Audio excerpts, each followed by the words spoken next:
Andy Edwards. Never heard of him.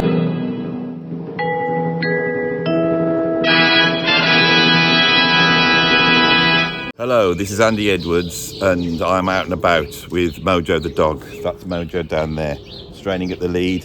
This video I've made because I made a mistake, viewers, and all the videos that are going to be premiering this week haven't got actual premieres. So the little group who appears and does all the puns about Emerson, Lake and Palmer, I feel a bit sorry for them. So I'm going to make a couple of videos that are quite nonsense, which they can get together in and have a chat, so they can stay in contact. This one, rather than being about music, is going to be about me trying to find the elusive but regal Kingfisher.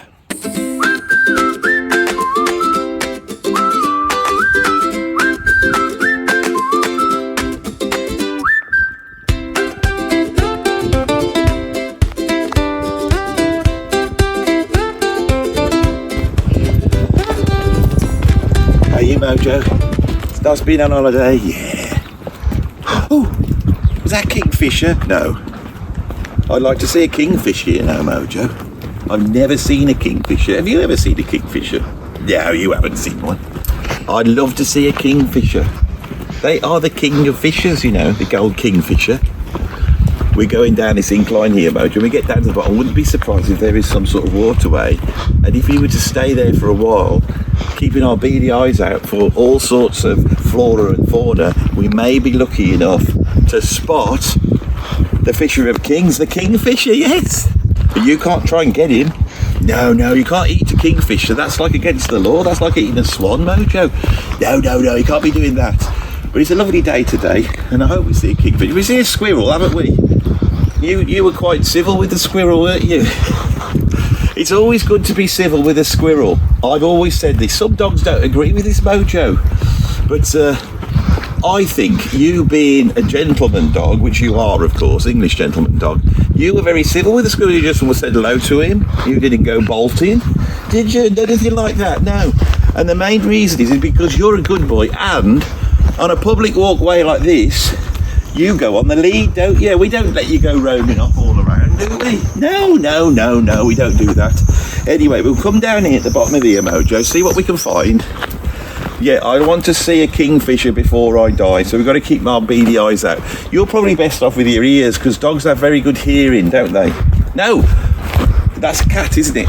You have a good sense of smell, so do you know what a kingfisher smells like? No. I imagine they smell a bit fishy, I suppose. If there's any fishy smelling birds... Oh, who was that?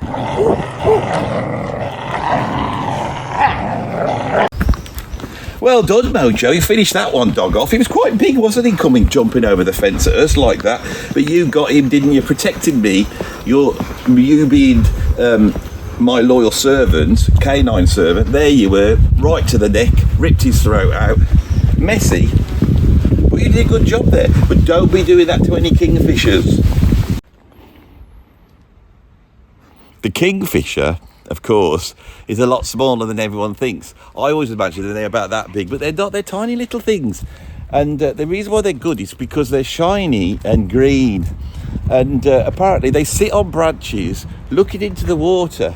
And then when they see a tiny fish to eat, they'll swoop down and they will eat that. And what's going on now?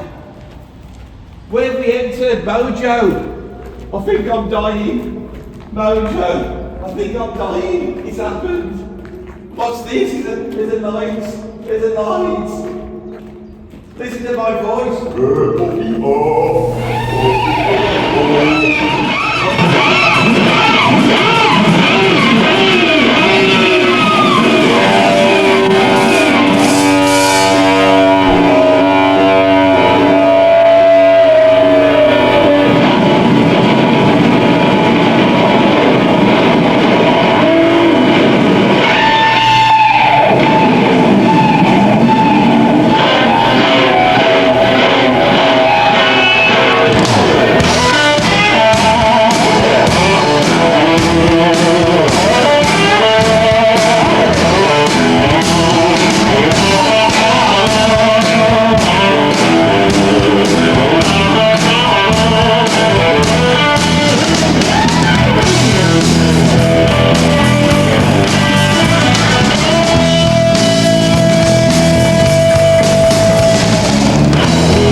some baritone reverberated singing. That always helps. So look at these flowers over here. And we've got butterflies. It's a lovely day. Someone's got a canoe up there, Mojo. Can you see? We've got a canoe. Now that's a good sign, because you wouldn't own a canoe, would you? Unless you live near somewhere where you could utilise said canoe. And to utilise a canoe, you're getting into some sort of a watery place. Right, we need to find some water. We really need to find some water. If I'm going to find this kingfisher, then we're going to find it. Oh, what was that sound then? It's doggy. Oh, I thought it was a kingfisher. I'm not too sure what they sound like. I'm sure they're more chirrupy. We're off to see the kingfisher, the wonderful fisher of fish. They say he is a wonderful bird, he's not too fat to fish. He doesn't go out there looking for fish, he waits around him with the sound. He pounces in the water, grabs them, and then he takes them home and gives them and adds them to his dinner. Yes, the kingfisher, wonderful fish. Oh look, Grace. You see over there? On there, that is a painting. Now, you wouldn't be painting such a thing, would you? Let's go and have a look at this bridge, see if we've got a waterway over here.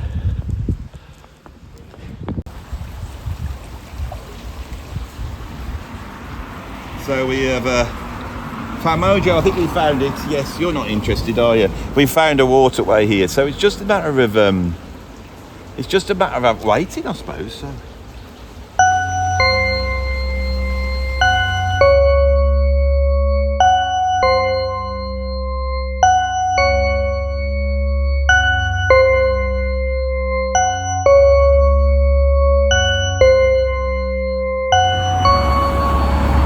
Look!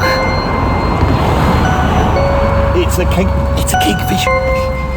Keep it quiet. Shh.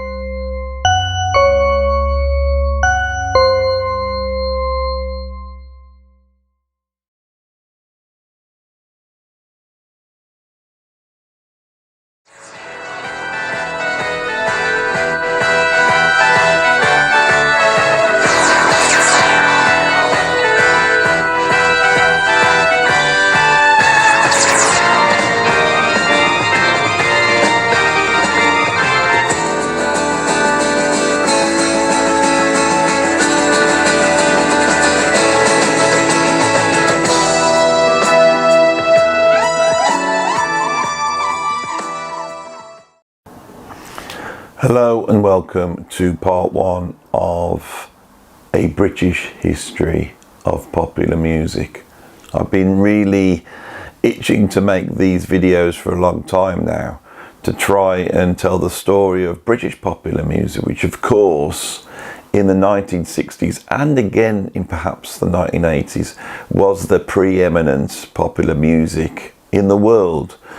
My little country has been able every now and then to eclipse the Americans at their own game. And now I would say, if you went to most people in most countries around the world and start to speak to them about the United Kingdom, it would possibly be our music, whether it's the Rolling Stones or the Beatles or Led Zeppelin, that they know best. The political and cultural climate that created popular music in the second half of the 20th century in the United Kingdom was a much different landscape to that in America.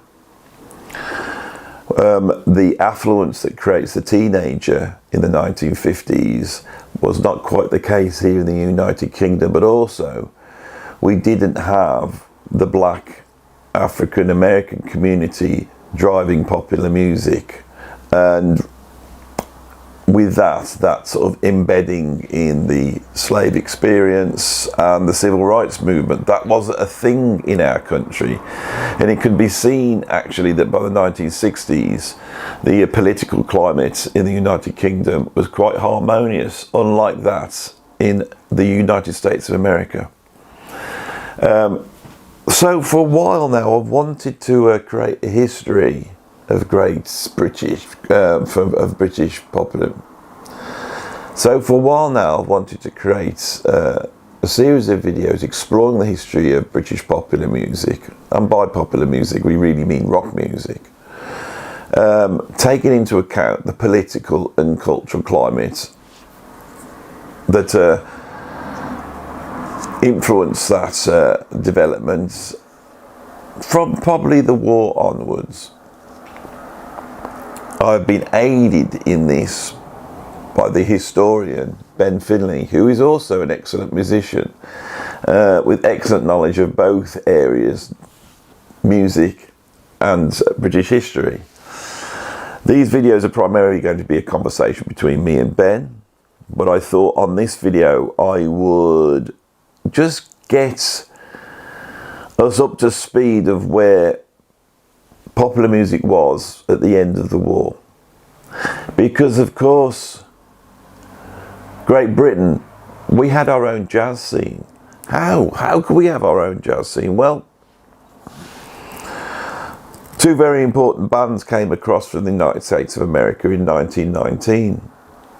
The first I should mention is William Marion Cook's Southern Syncopated Orchestra, which came over in 1919, was seen by King George V, and then did a very successful tour.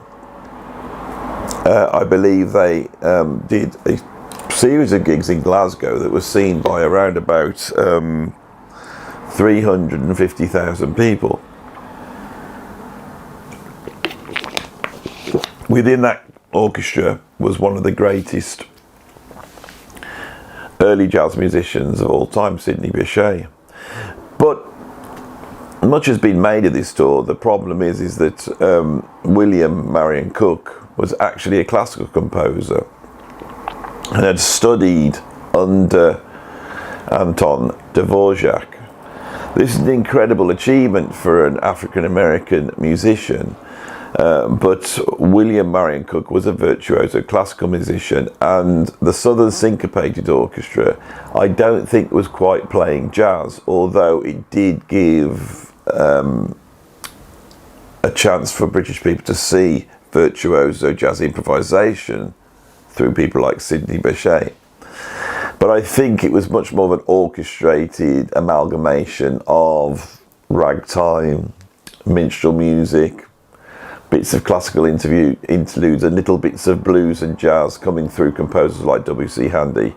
No, to hear true jazz, the British would have had to seen the original Dixieland Jazz Band, which is the only American true jazz group to have visited the United Kingdom. They arrived here in April 1919. They'd left America because of all the other jazz groups that were emerging at that time, and the original bit of the name was perhaps they weren't that original after all, so to seek out a place where they could claim themselves to be the original Dixieland Jazz Band, they came to the United Kingdom, and they stayed here from April 1919 through to July 1920. Again, they were seen by George V, but that stay really embedded true jazz. Both of those groups, both bringing something to the United Kingdom that seems to have stuck.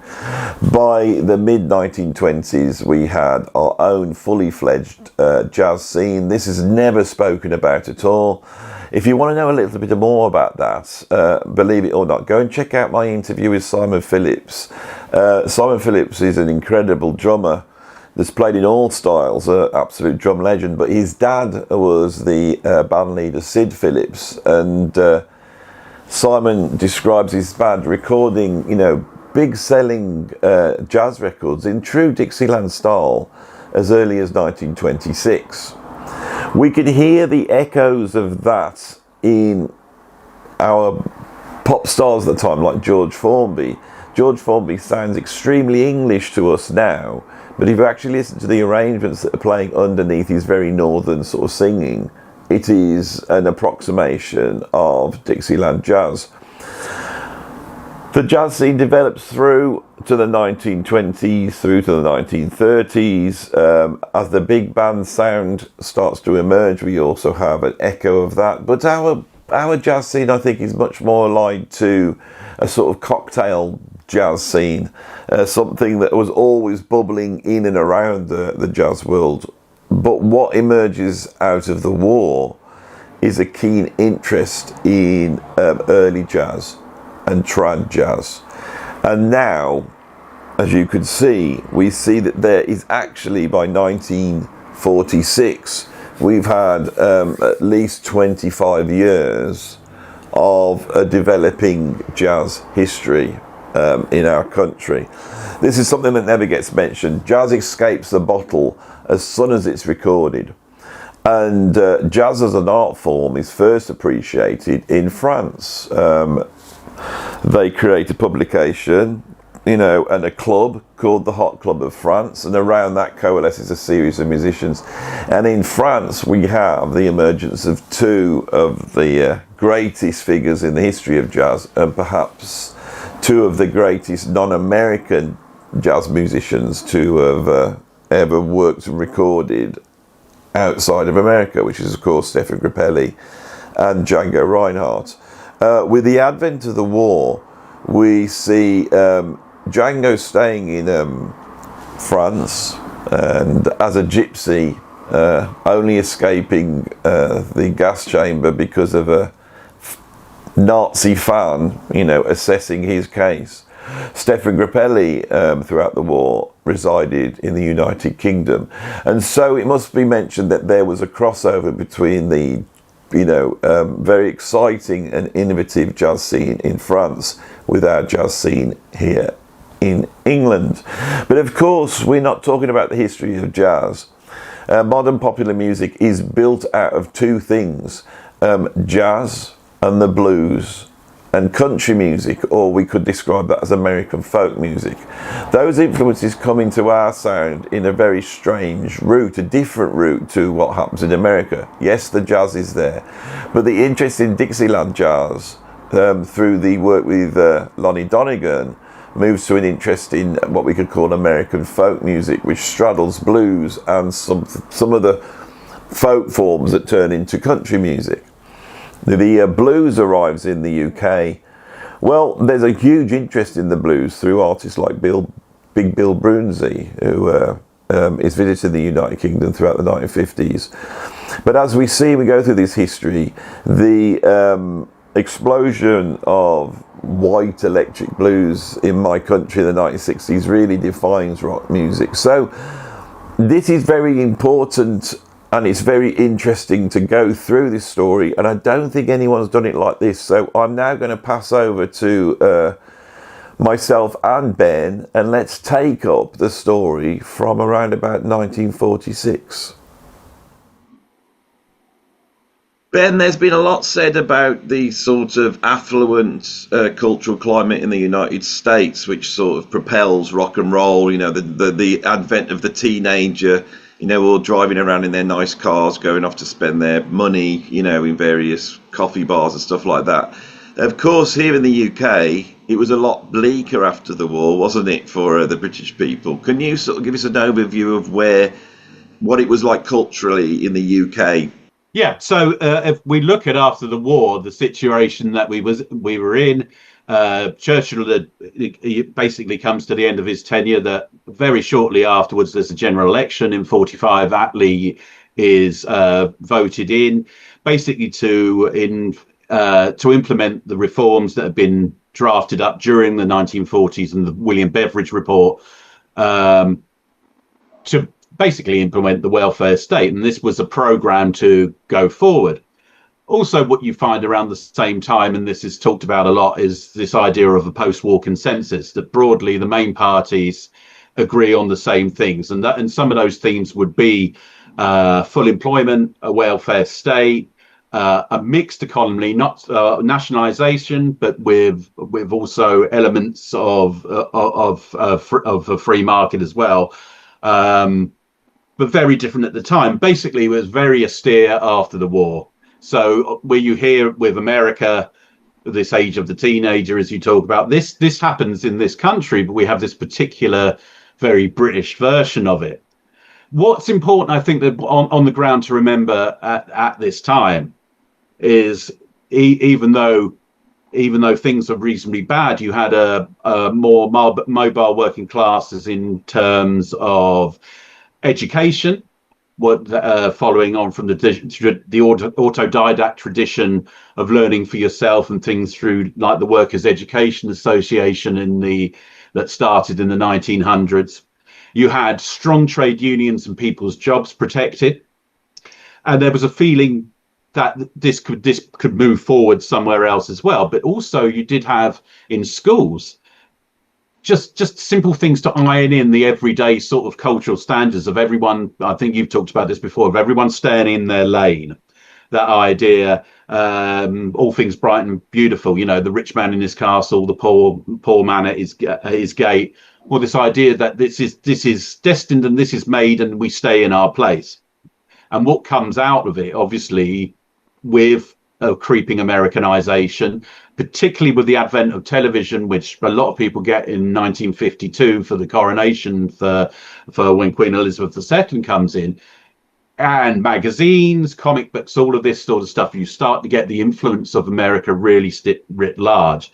Obviously, this had been here before, but it in terms of music, you've got several things going on. You've got the trad jazz, you get the skiffle that comes out of that, and then obviously into the blues boom and rock and roll later. And these things come from America. And after the war, when I think, we were really in quite a lot of trouble in this country, and people were really at their lowest ebb, there was a lot of things that the government tried to do, things like the 1951 Festival of Britain. And there was an idea of moving towards the future. And the first time that you see generationalism as well, between the younger generation going against their parents and then wishing for a change. So what you're saying is there's a definite creation of the teenager in the 1950s in the UK that mirrors America, but it's not the same. Now, a couple of things I just want to check with you.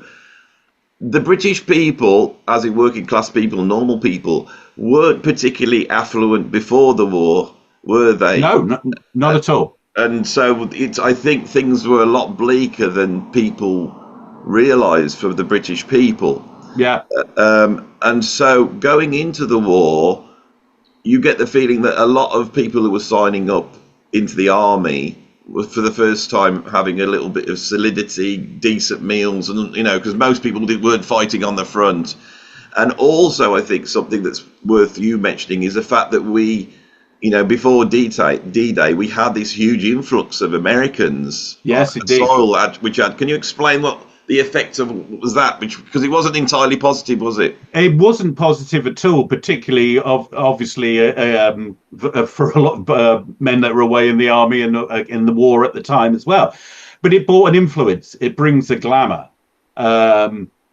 There's an intrigue with this sort of, the Americans, just on a very basic level, they look better than us.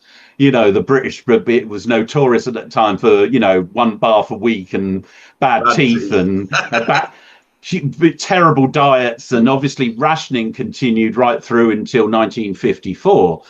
So if you go back to the wartime thing, this seems sort of irresistible. There was this hold that what America was taking on us, and happened after the war in several ways. Obviously, you have the effects of the popular culture there, but also the fact that we went to them and got a loan to bail us out because we had no money left after the war at all, putting us also financially in hock to the Americans.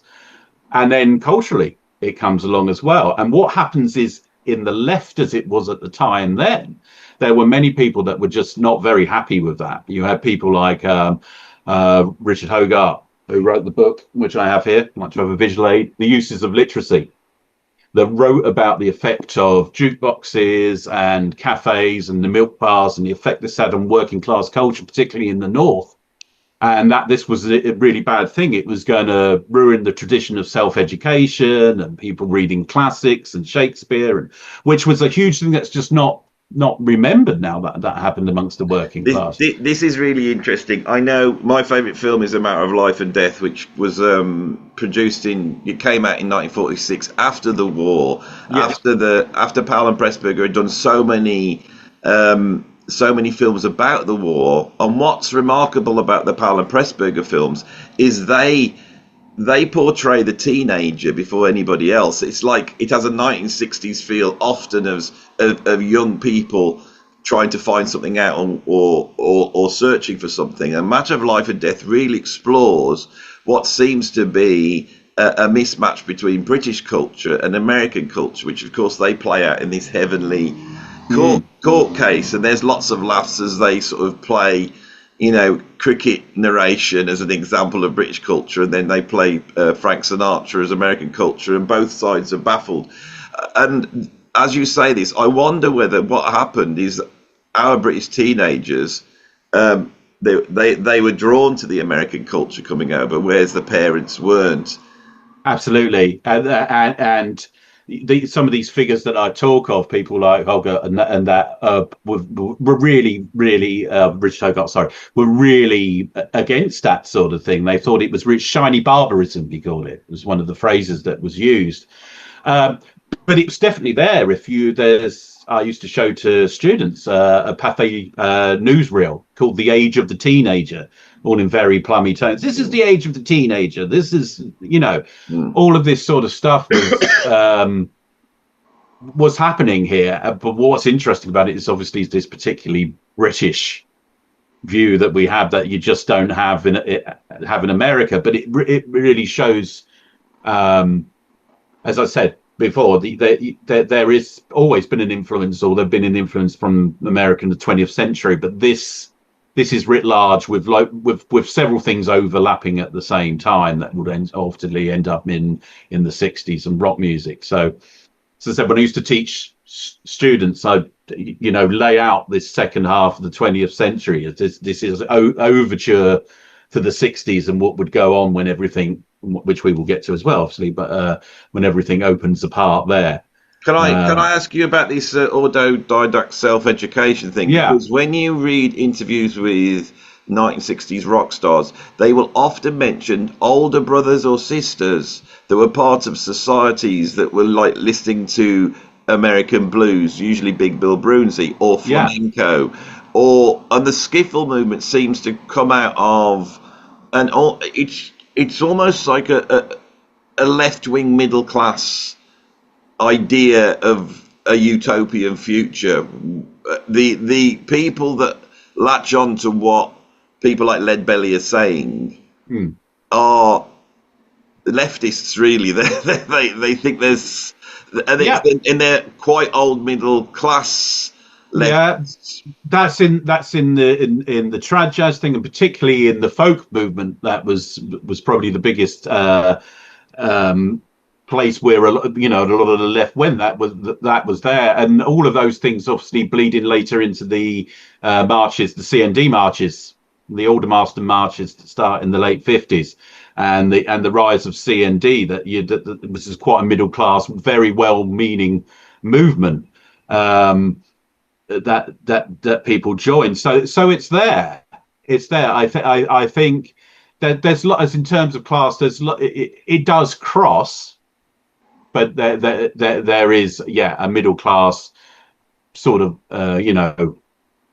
flavour to these things, as it were, as well. Yeah. Obviously, and also, which I was just to try and explain to people, very different than we may see class now as well. I think because I often feel that the sort of that upper middle class educated Marxists that we have, the sort of the Jeremy Corbyn types, that we have, are actually rooted in that period of British history, which is why Jeremy Corbyn seems so tweedy, and the idea of Nigel Benn, smoking his pipe. There's a certain cardigan and pipe smoking communist that emerges in the UK at this time. There is, and Corbyn's an interesting one because he sort of he bypasses a little bit of the 60s counterculture. There's elements of that there with him. He was a bit of just a steam-driven old trot, really. Yeah. He takes it and wasn't particularly culture influenced, where other people like Ken Livingstone that come out would totally come out of that mid 60s and that countercultural left. And this is a very different left back at the time that we're talking about. I think one of the other things musically interests me, this with the skiffle boom, with trad jazz, maybe some of the blues stuff as well, is that people are getting this from the records. They're not picking this up live. They're not seeing this in time. This is a revival. This is something that they're intellectually taking in from records that they find that come in through imports, and imports through Liverpool particularly, through ports, and they pick up on this stuff and start to work a British way of playing it. Either they can't play it well enough, or they take their own take on it. But it's a revival of something that came 20 odd years beforehand. One of the misconceptions, fascinating. One of the misconceptions I believe with British music is as the films develop, because a lot of music in the 1950s is based upon the film structures of the 1940s, the 1930s. So, in America, the first great pop star, rock and roll star, is Elvis Presley. He was really a matinee idol film star in terms of his looks. Here in the UK, we've got a different tradition with our films through like the British war films like the Dam Busters, but our comedy films like the Will Hay films and George Formby's, when you listen to them, there is a sound that we associate with Britishness, which is actually a British take on traditional jazz. Yes. George Formby is entirely, in terms of what musically is going on, is a northern bloke singing in a northern accent over a British version of trad jazz. Yeah. Even to the point where he will shout out stuff from spirituals and things like this, like, oh lordy, he will shout, and all that type of stuff. So I think there's a tradition that everybody has forgotten about, which actually lands with the trad jazz boom after the 40s. Yeah. Which I've often felt is people in the war, the musicians have joined, marching bands. It's a little bit like New Orleans all over them. They come back out, they want to play like traditional New Orleans jazz.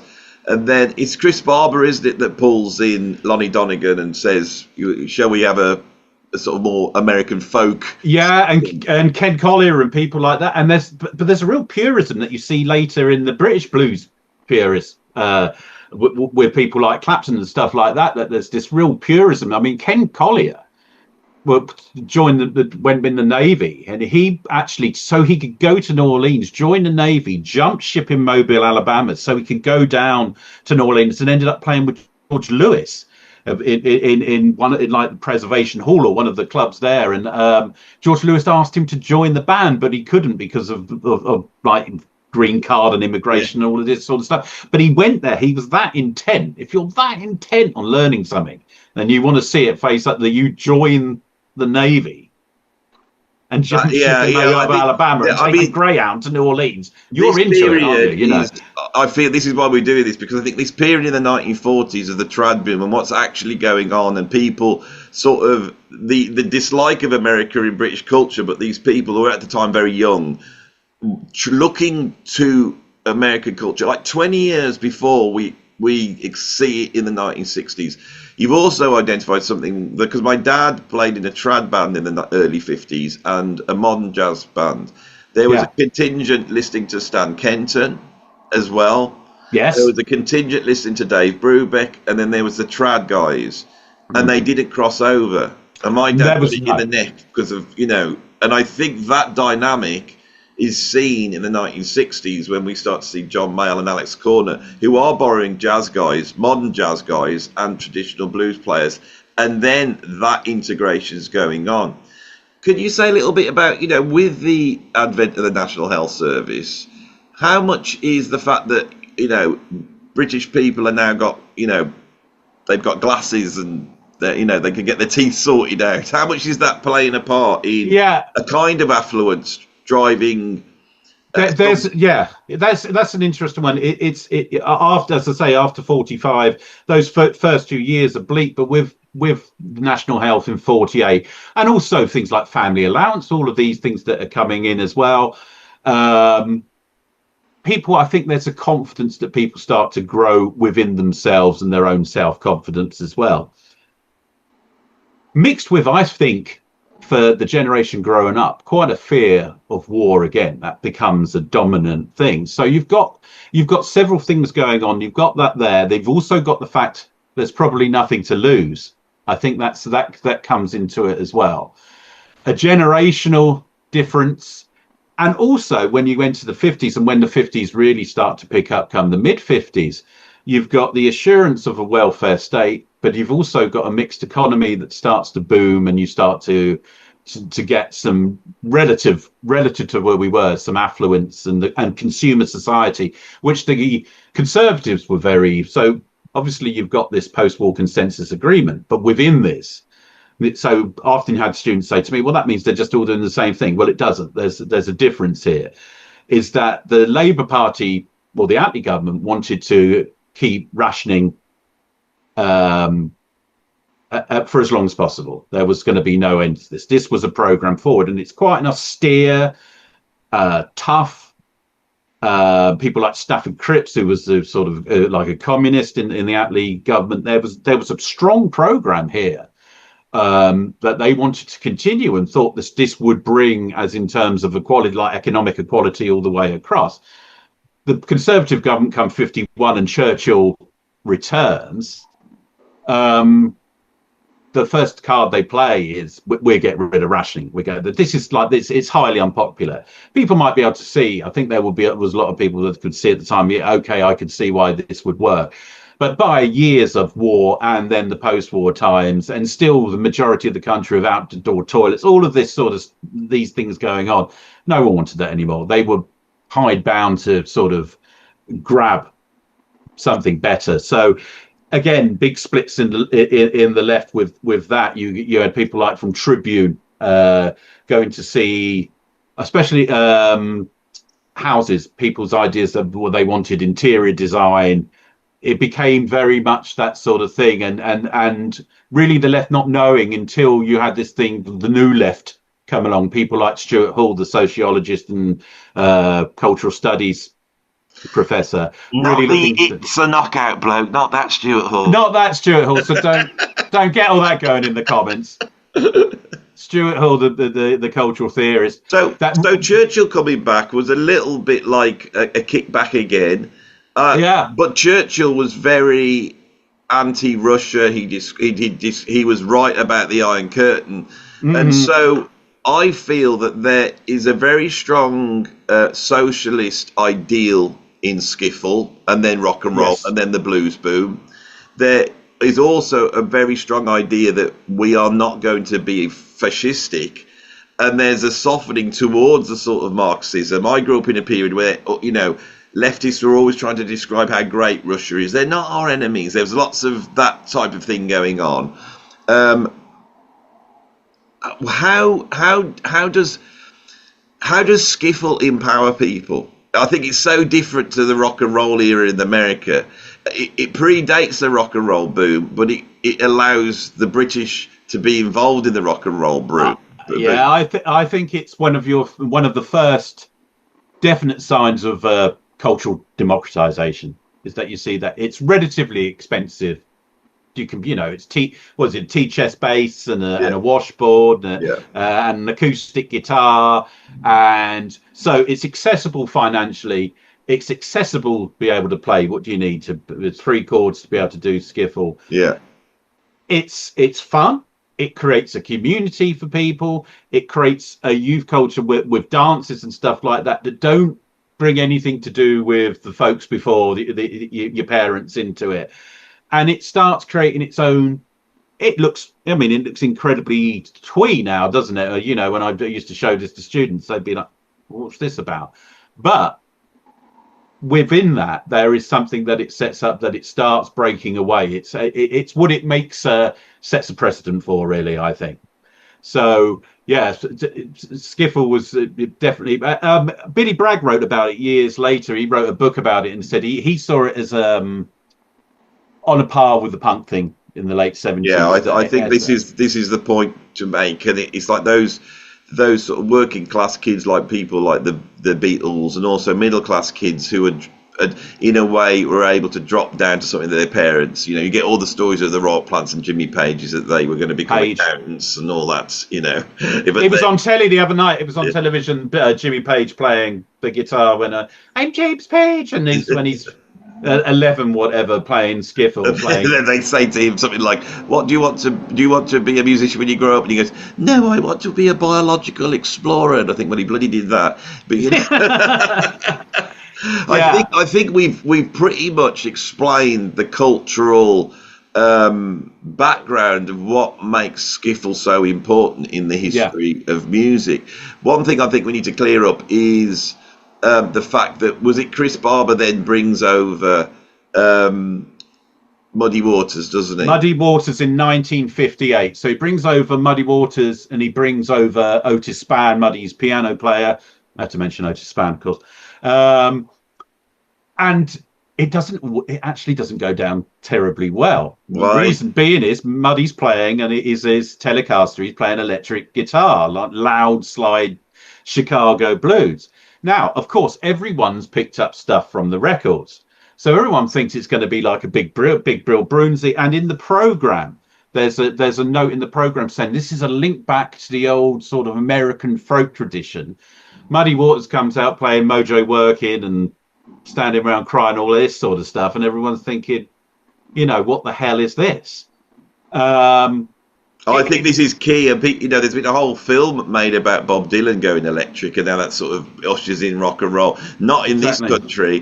What you've, and I've never really got it until you've gone through it in your way. What you have is a loaded scene going on. It's really positive. Everyone's skiffling it. They're all very leftist. They're always looking back to the plight of black Americans, and what have they got to say? And it's a purity that they are trying to hold on to, and all of that justifies their position, whether they're a teenager or whether they're some middle class guy that is trying to get to the source of something. And then Muddy comes in like a revolution. Yeah, they can't take it, and it still goes on to this day. You still get the acoustic blues guys that are really funny about electric guitars. I think there was that film years ago, the American film Crossroads, wasn't there, with Ralph Macchio in it, and he's playing acoustic guitar, and the guy who plays Willie Brown saying, Muddy Waters invented electricity. What's this acoustic guitar? Yeah, what's this? But there is an interesting thing that comes out of that 58 tour, because when they reach in October, they start off in Leeds. When they reach London, Alexis Corner invites Chris Barber and Muddy to come to this pub, the Roundhouse pub in Soho, which Cyril Davis has got upstairs, a blues club going on. And they go and perform there. So this is prior to some of the later blues boomers seeing that. I think none of them were old enough. People like Clapton were 13, and the Stones were 13 at the time. They wouldn't have seen this. But Alexis Corner, Cyril Davis, they were old enough to be there and be part of it. And of course, that inspires what comes next. Can I talk a little bit about 62 and when Muddy returns? Well, I think we need to go on to the, anybody watching this, you realise that, I'm doing something at the moment where you can watch any of these videos, singularly, but they actually follow on, because I've been watching The Sopranos, you see, that inspired me to go, let's make a videos that carry on through the week. So if you want to know, it's all primed, isn't it? But what's coming into the mix that's going to change everything and create the Beatles and then the Rolling Stones and then Cream and John McLaughlin and the Mavish Junction, Black Sabbath, and all of them, even Chaz and Dave. What is coming down the line in this country that is going to create a music form or music forms that will become, in the latter part of the 20th century, the UK's biggest export and what we are now known for across the whole world? More than bloody enlightenment, liberalism and industrialisation, more than that. People over the rest of the world know about what we're going to be describing on the next video. So tune in then. Thanks for that. Lovely.